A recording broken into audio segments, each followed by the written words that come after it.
All right, well, this should be fun, right? So let me just ask a quick question to the crowd. How many people have played around with artificial intelligence or machine learning and are kind of like curious about it? How many people are scared? Scared? Anyone scared? No one's scared? You should have. Okay. Oh, sorry, I didn't see you, John. Yeah, you should have your hand up too, because you're kind of scared. Paranoid. I'm scared. Paranoid.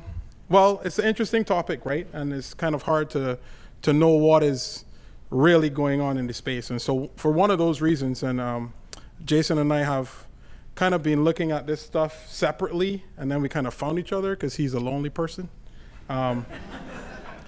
But we decided to form this organization called the Artificial Intelligence for Software Testing Association, kind of focusing on the intersection of using artificial intelligence to actually help us drive automation. And that's kind of where his company, Test.ai, that he'll tell you about, is focused.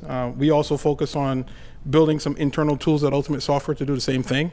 But also we noticed that there's a little bit of an intersection as well with methods to test AI systems, right? Because these AI systems also need to be tested.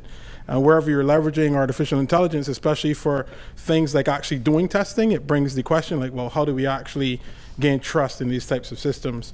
And then, because these systems tend to be adaptive, right? They learn as you put them out into the wild, they change, they transform, they become better or worse. And that also brings in this question of how do we design them to have testing as an inherent or implicit characteristic of these types of systems.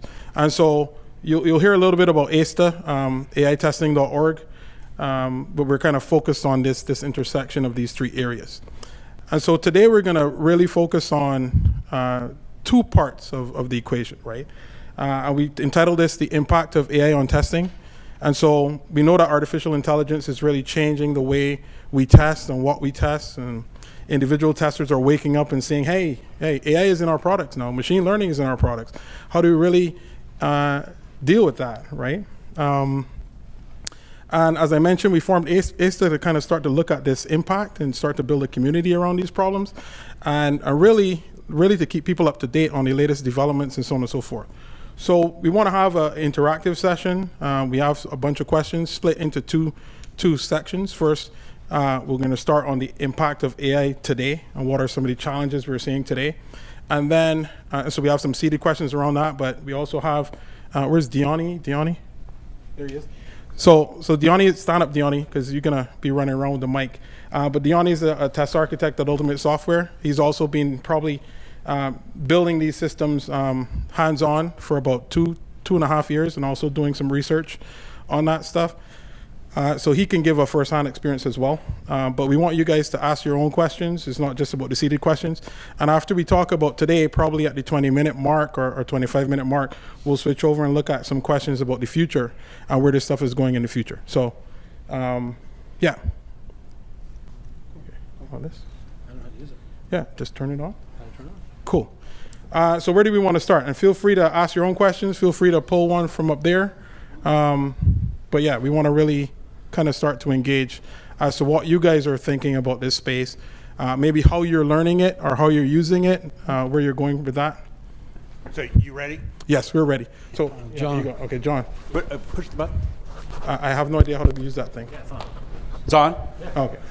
So you kind of asked for this, Jason. Yeah, I know. So you're going to do away with all of our jobs here, aren't you? And you know, you're going to replace all the testers with little robots and AI systems that run around and do away with my manual testing and things like that. And should I really be worried about that? Or, as you're saying here, how should I prepare for that? And it's really a bigger question than that for me. It's going to transform society, is it not? Is this working? No. Did you turn it on? I think it's on. I think it's on? Okay. Yeah, thanks for the light intro, John. You asked for it. So in these audiences, I say your jobs are safe. Because there's a lot of you out there.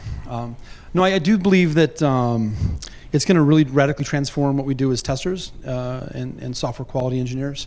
It's going to radically change our profession over the next 5 years. People think, maybe 5 to 10 years or 15 or 20 years, but this stuff's evolving faster than I can even keep up with it, to be very frank.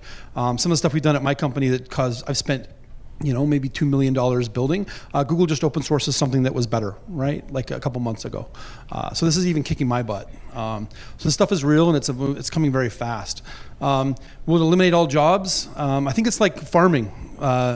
Jeff from Dell said this recently at a keynote, that it's like farming, right? Like you start like automating it, tractors get bigger farms, conglomerates, the individual farmer starts disappearing, becomes like management, and end up with Monsanto at the end of the day, right? And I think that's where testing is going to go. Yay to Monsanto, right? With your, we'll have one type of test, and if you don't mix it with other tests, or we own it, right? The IP. But no, really, this is going to change and radically change what we're doing. I think in terms of our jobs, people say that I think in the near term, it's going to you have to up-level, right? Up-stack things. So like a lot of the basic automation, particularly automation, will be subsumed by the machine. A lot of even qualitative aspects of testing and quality that we can talk about will also be subsumed into the machine. So you kind of need to think more about how do you report and map back to these test results, back to the business. Like we've been saying forever, same kind of story with automation. It's just, think of it as automation on like hyperscale is the way I think to think about it. But it's gonna accelerate everything. So we have jobs, for the near future. I also want to add, though, I think that I wrote a post on this recently that like maybe 12 people read, but It's a lot. But I think the opportunity here for people is a transition to being a machine learning engineer from being a tester. But do your testing like with machine learning tools and infrastructure, because fundamentally, and this is a big step here, a big leap, but fundamentally training a neural network is a testing activity. People don't realize that. But if you apply your testing knowledge to testing these machines and leveraging the infrastructure that's being built around us, it's the world's best testing infrastructure on the planet. So we just need to wake up and learn how to use it, not be afraid of it. And you can become a machine learning engineer, not just a tester, but a machine learning engineer focused on quality and raise your salary. Yeah, don't spoil too much of my talk with your rhetoric. I'll add, then you don't have to listen to Tariq at all, that back at Google, the most shocking thing I learned when I landed at Google was that there were almost no testers on the search team, right? And I was a tester at Bing, right, together. But you know why? It's because every damn engineer there, I did it, sorry, Phil. Every damn engineer there was called a search quality engineer. They were all freaking testers. They just didn't go by the title of a tester. So I think we need to generally transform most functional testing into search quality engineering, and that means leveraging these new tools that are appearing. Yeah, and whenever I see questions like this in terms of all jobs and testing and so on and so forth, I mean, I firmly believe that as long as we have software, there will be software testing. I do think that artificial intelligence and machine learning bring some unique testing challenges, and that, like Jason, like there will be things, just like any technology, that get replaced, right? When is the last time any of you used a phone booth, or when you think about hailing a taxi? Like, I mean, those things are becoming almost like a thing of the past. Actually, like more recently, I've been at home, and I like home automation, and I can't remember the last time I picked up my remote control to change a channel on the television, right?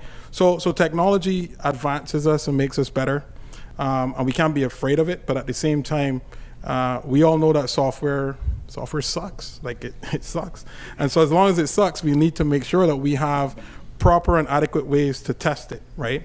And that's where I think, like Jason said, and he's really spoiling my talk for tomorrow, but anyway, there is a parallel between testing and machine learning that we'll look at.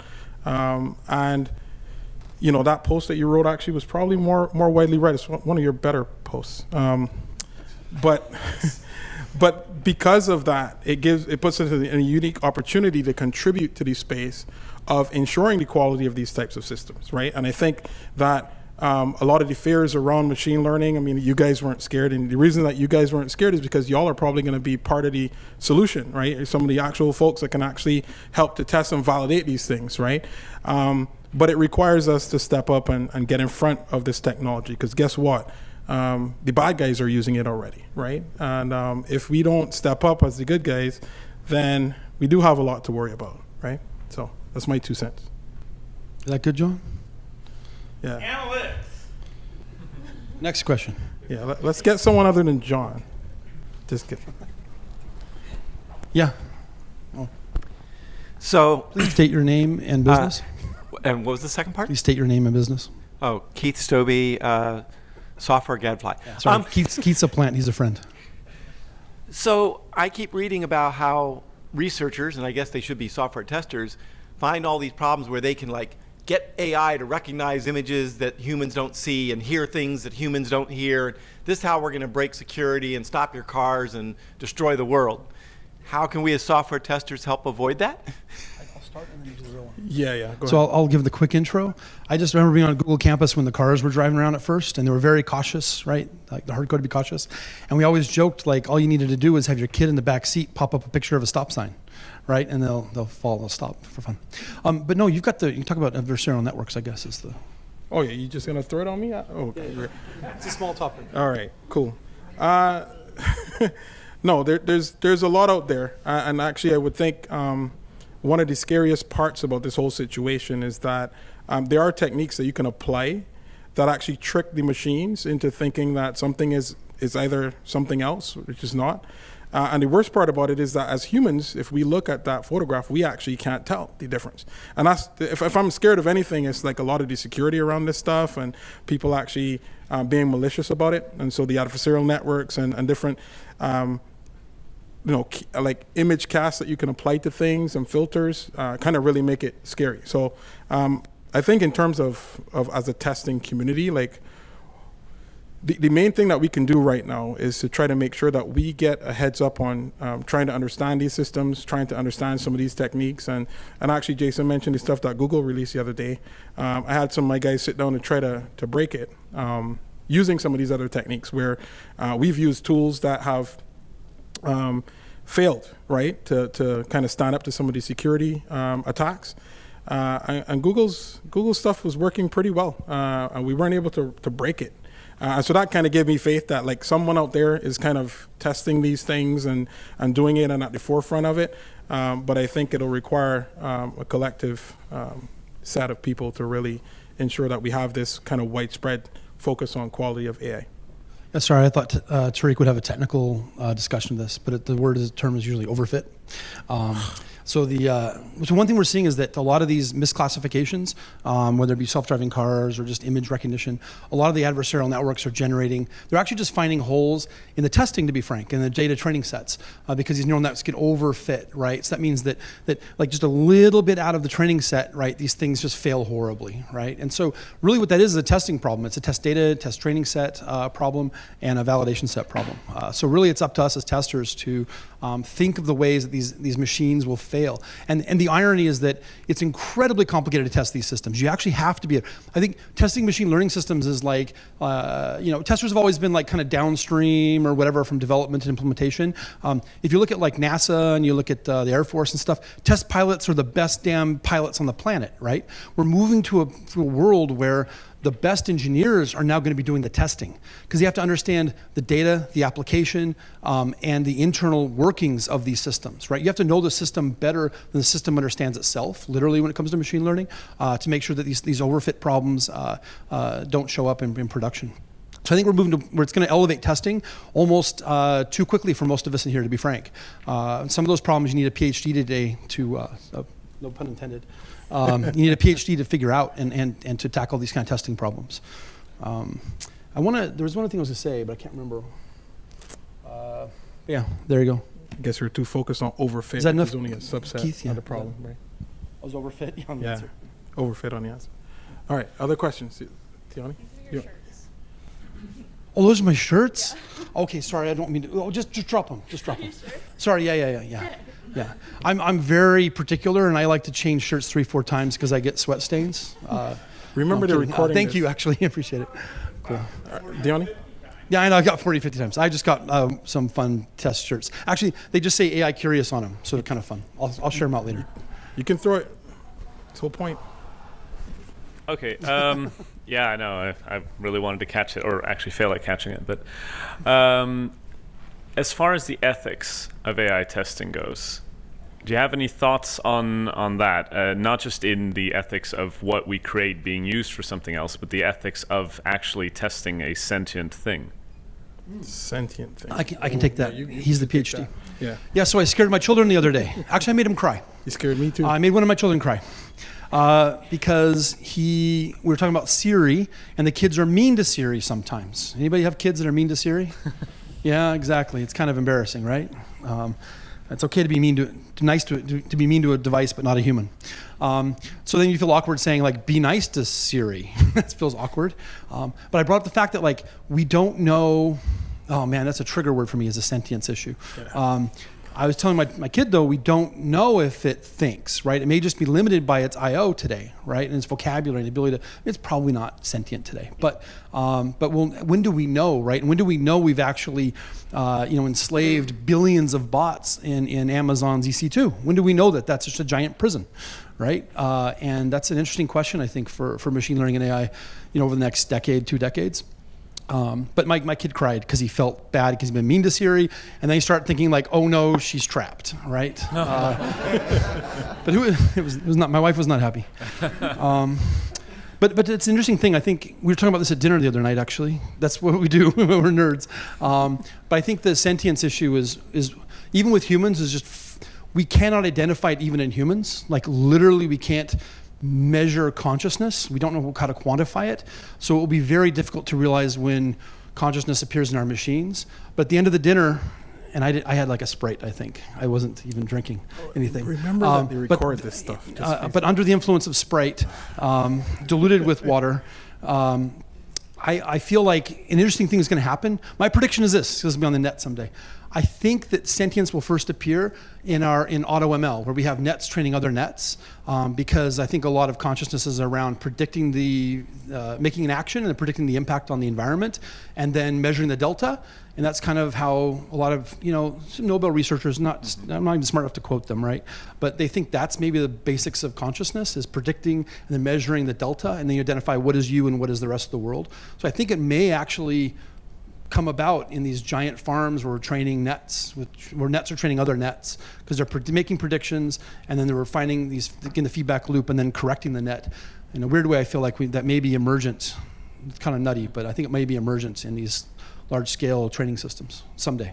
But again, when will we know it? I don't know. And it'll be an alien intelligence probably, much like Tariq's. So just an add-on there. Do you think there will be a restriction of what we can and can't test as far as AI is concerned? Yeah, I actually think we do. We will. I guess the question was heard. Yeah, I think there's going to be restrictions. I think there's 2 forms of this. One is how do we make sure that AI is compatible? Like Russell, I always get his name backwards. Stuart Russell at Berkeley just created a new research area, right, which is focused on basically how do we make sure machines are compatible with human life, which is a friendly way to make sure they don't kill us. So I think in the near term, we'll be very, very gentle with them because we also don't want to make them mad later. But also, I think we'll have to, there's already discussions around what rights would these machines have if they started to exude some sort of intelligence. Even if you think about it, if it thinks at least as complicated as a cat or a dog, right? Even cows have rights. In Portland, I think even like mice have rights. So I think it's gonna be a real issue actually over the next 10, 20 years. Yeah, so this is a very touchy subject for him. Like we're walking in like a lane that I saw him cross over last time. I did not cross it. This. Yeah, well, but yeah, like for me, I think those are all open problems or things that we have to think about. Where it'll go, I have no clue. I more think of what will happen if we don't test them, right? That's like if I have any fear, it's not really associated with the rights of the machines because that still seems weird for me to process that, But like our rights have to be take precedence over the rights of the machine. I fully disagree. Yeah, so he doesn't agree, but he also gets kind of loopy on this stuff because he thinks the world is going to end soon. All right. He triggered me. He triggered me. All right, here we go. He triggered me. All right, tell me when you're bored, right? But so I was a tester at Microsoft working on Windows CE in a little lab. Who the hell am I, right? But if you look at it like Elon Musk, right? You look at like Bill G, like all these big notable people that are very, very smart, actually smaller than me, but they're big notable people. They're actually concerned about AI taking over the planet, right? There's a book called Superintelligence from a guy at Oxford, right? I think they have some people over there that read a little bit and they know a little bit of math. And if you look at it, the outcome of that book to me is that it's basically a done deal in the next 100 years that machines are going to become at least equivalent and probably super intelligent. So back to the original question, because I'm triggered, is AI going to take our damn jobs? Yeah. Like, it's going to threaten humanity. It could probably test apps, right? It could probably do testing. So it's just a matter of time, really, which is, we're going to divide it up into AI today and AI tomorrow, kind of. But the AI tomorrow, if you just project out, like, several decades, most AI researchers believe these things will start to become sentient and super intelligent, whether we like it or not, right? So, yeah, they'll take our jobs. It's just a matter of time. All right, let's get another question. I think we handled that. Yeah, right John? over here. Oh, John's got the cube. Is it- Where I come from, Then the I'll hand it down there, I promise. So, cube rules. So, are you advocating, Jason, that I'm going to become like the pet of an AI system? John, you in particular would not be a pet. I was afraid of that. No, people pick them out. You be the one stuck in the pet store for a while. All right, so I'm Doug, developer for a little company, guys. It's called Skynet, and I'm just wondering how I could get started. But seriously, as a test engineer, how would I get started down the path of getting into machine learning, having no background in it? You want to go? I can go. All right. So, like my initial response to these things are, it's great to get. Why are you tapping me? There's an accident. Oh, he did it on purpose. It's great to kind of get background knowledge and information on it, but to me the best thing is to just jump right in, hands-on, right? One of the things that I think about is that as engineers, it's just a different mindset of programming. And so the first thing that you want to do is just play around with it, right? So we've sent out some blog posts on aitesting.org about, there's books and there's so on and so forth, but there's also a number of tools and tutorials that give you hands-on stuff, right? So there's a whole bunch of YouTube videos, both from the academic world as well as some industry practitioners that kind of walk through real-world examples using Python, how you can construct your first net, how you can train the model, some of the different aspects of it. Even on a higher level, and Jason will probably talk about this a little bit, you don't even need a lot of programming knowledge these days to start to use these things, right? The AutoML vision that's in beta by Google, you can actually just tap into the API and start using it with little or no programming knowledge, right? And you have a cool story, actually. You can talk about that. One of your engineers is actually not very technical. I don't even know if he's an engineer. Is he an engineer? Now I'm in trouble. Oh, sorry. I shouldn't have said that. Sorry. Right. My bad. You can blame me, but you should tell the story. Okay. All right. So actually, we'll get to the story in a moment. I want to say there's a couple ways to get, like, if you want to get started literally tomorrow. One of the best things is Andrew Ng. His last name is NG on YouTube. Just type Andrew NG Stanford. Watch his series. It's even a little bit. It's like a few years old.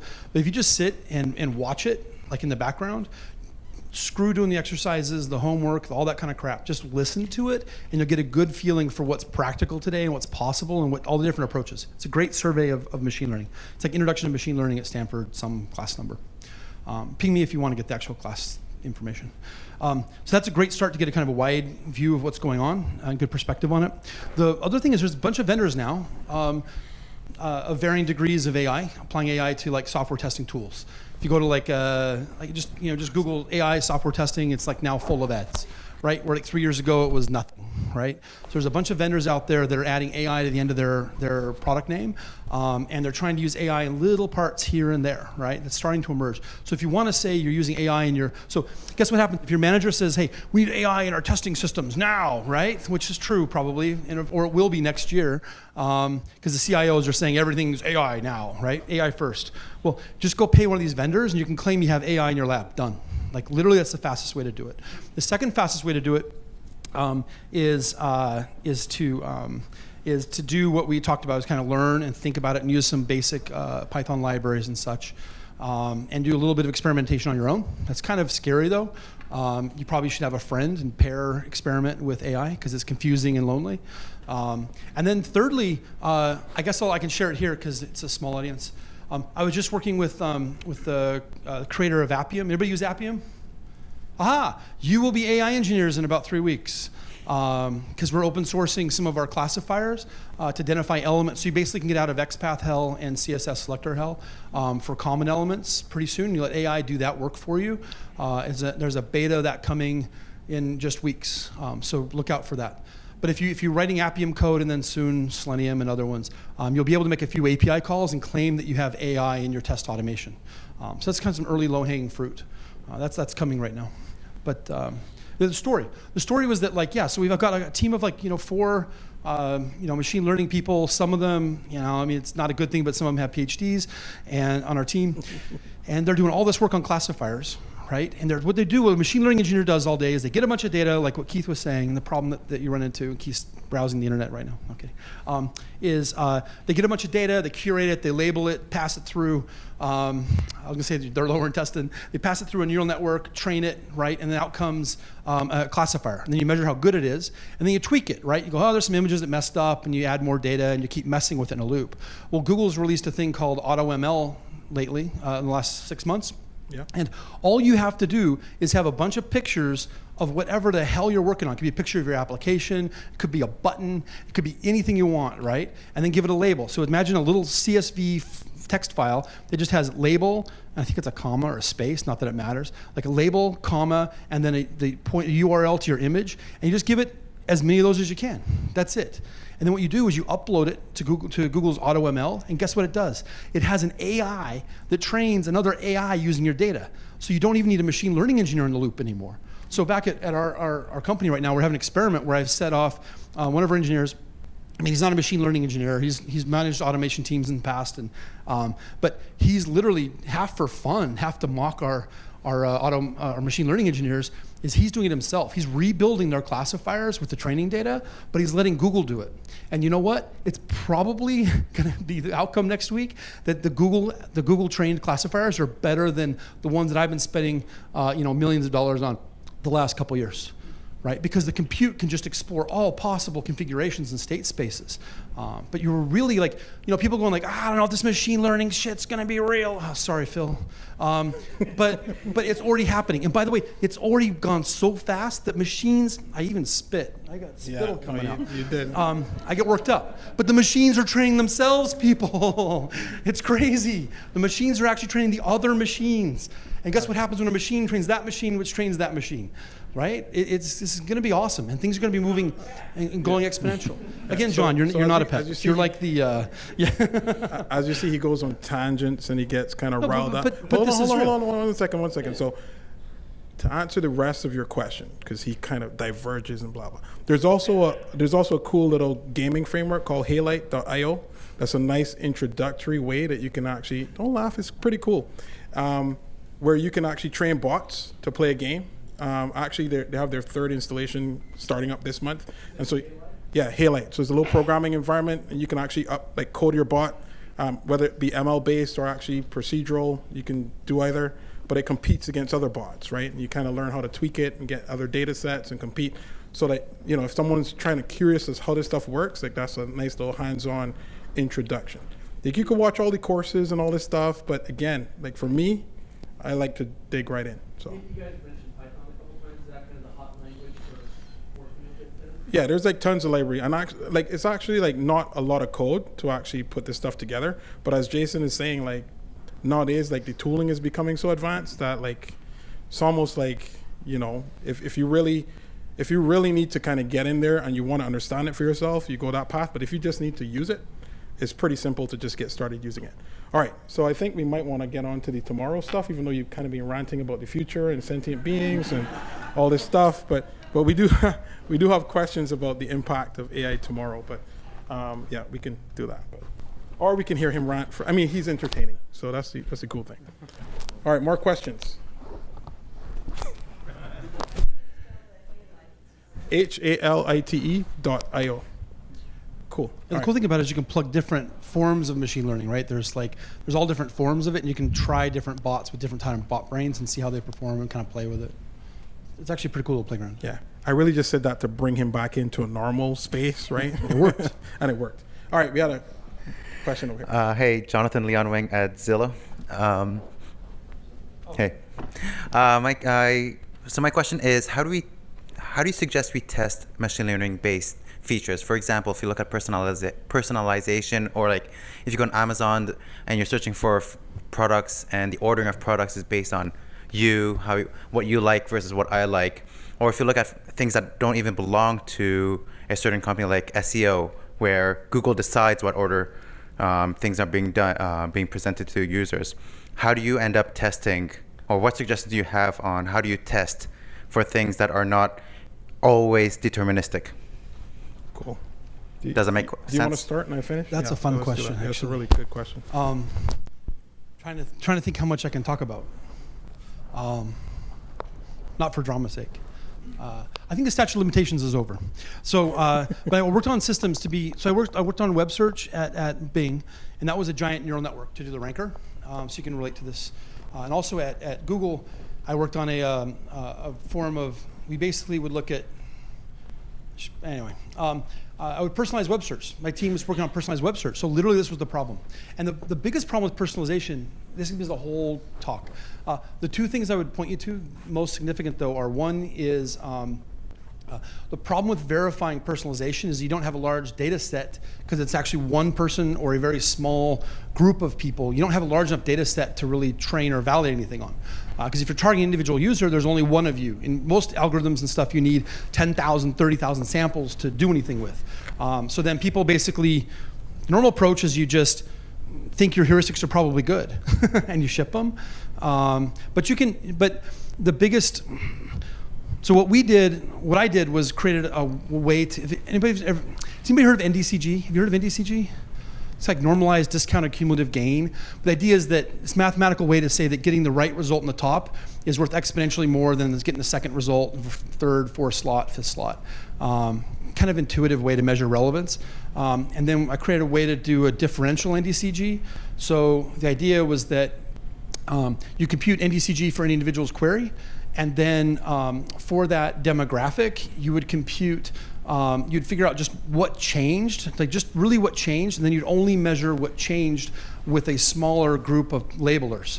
So say if you search for the word tree, and you're should be applicable. If you search for the word tree and you're a data scientist, you want data structures, right? Probably at the top. And if you're a farmer, you want trees, right? If you're an apple farmer, you want trees to show up at the top.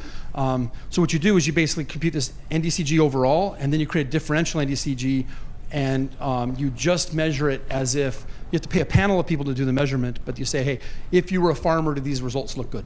Kind of a thing. That's the way we did it. Does that make sense a little bit? Like, if you were a millennial with an income of $45,000 a year in San Francisco, like these good search results, right? Because they may be okay with sharing 4 people to a living room there, for example.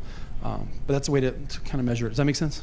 And then the second thing is a very interesting thing in terms of testing, and back to what Keith was saying about how do you measure the relevance of these systems, how you make sure they don't go awry. We had this problem at Bing, what I can talk about, which was a data quality problem. Really, we're testing this neural network. I don't know, it might have been the largest neural network kind of training system at the time, because we're embarrassed about it, frankly.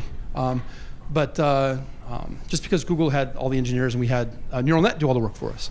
But what the interesting thing was that we had a panel of all these people, and they would sort search results, right, for us. And we'd train the neural network on that. So we'd say, give these people, the query tree, and then they would say, this is the best, second best, third best, fourth best answer, right? And we'd use that data to train the neural network how to rank search results.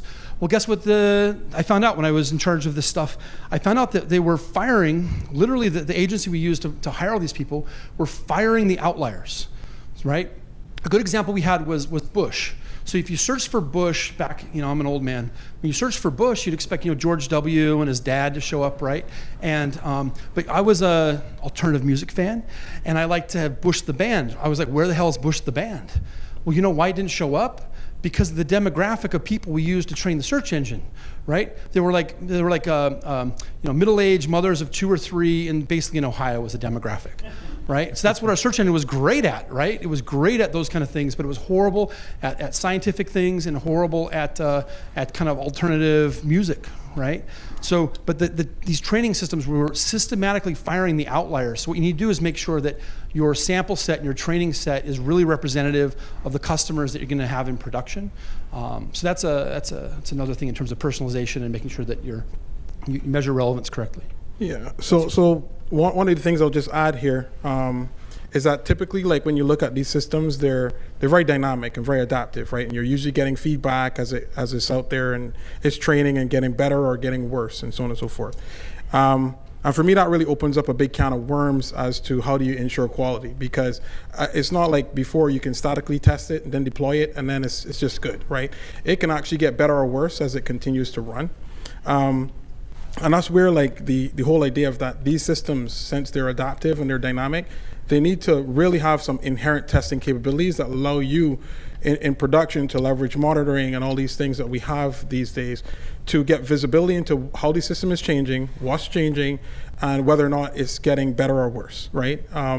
Because it's no longer the game of let's just test it and then release it, right? It's out in the wild, it has a mind of its own, and therefore designing it with these inherent testing capabilities and leveraging a lot of the measures that we use, whether it be precision, recall, accuracy, F-scores, to really get insights into how it's behaving after you put it out there. So I'll just throw that in there as well. Yeah, and I just got a text message from the future AI bots, and that we're done. They don't want us to talk anymore. We are done. Yep. That went fast, right? Did you guys enjoy? Yeah. Awesome. Cool. I guess. Hey, good.